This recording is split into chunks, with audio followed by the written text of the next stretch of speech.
Isang selfie sa mga inobasyong bumago sa tipikal na larangan ng pagkuha ng larawan. At kasabay nito ang mabilis na pagkalat ng mga larawan sa social media, dala ang mga kwentong nagbigay ng saya at kulay sa ating buhay. Kung paano, alamin natin sa ikalawang bahagi ng special report ni Benj Bondo.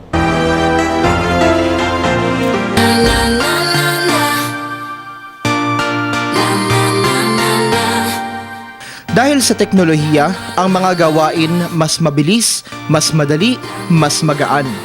Sa kasalukuyan, nagbigay daan ito sa mas personal na paraan ng paggawa ng maraming bagay. Kabilang na nga dito ang pagkuha ng mga larawan. Ika nga, ang lahat ay nag-uumpisa sa sarili. Kaya nga walang duda, hindi na napigilan ng paglaganap ng mga selfie na naghatid ng mga pangyayaring bumago sa kamalayan ng sangkatauhan sa maraming aspeto. Noong 2012, kinilala ang selfie bilang isa sa 10 buzzword magazine para sa naturang taon. Sa taong ito kasi naging pinakapopular ang paggamit nito. At sa pagpasok ng 2013, opisyal na naidagdag sa listahan ng mga salitang matatagpuan sa online version ng Oxford Dictionary ang salitang selfie na tinagurian naman itong Word of the Year at naklasipika bilang salitang mula sa Australia.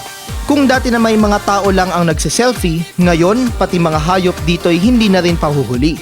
Ang unggoy na ito sa Indonesia, nang agaw pa ng kamera ng isang photographer at talaga namang todo project pa sa kanyang ngiti.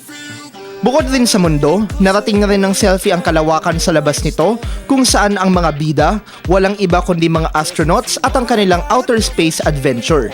Sa katatapos naman na Winter Olympics sa Sochi, Russia nitong Enero, nag-trending sa Twitter ang Selfie Olympics kung saan makikita ang selfie ng ilang users habang nasa isang kakaiba o kung minsay nakakatawang sitwasyon. At sino ba ang makalilimot sa selfie na ito na inumpisahan ng batikang American TV host na si Ellen DeGeneres kasama ang ilan pang mga bituin ng sa ika-86 na Academy Awards.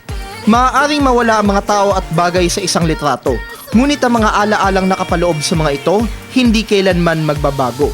Tunay nga, naging larawan ang selfie ng mga kwentong nagbigay ng ngiti at kiliti sa mundong ating ginagalawan. At kung susuriin, refleksyon din ito ng iba't ibang anyo at paraan ng pagpapayaman sa ating pagkatao. Kung paano, alamin sa ikatlong bahagi ng special report na ito.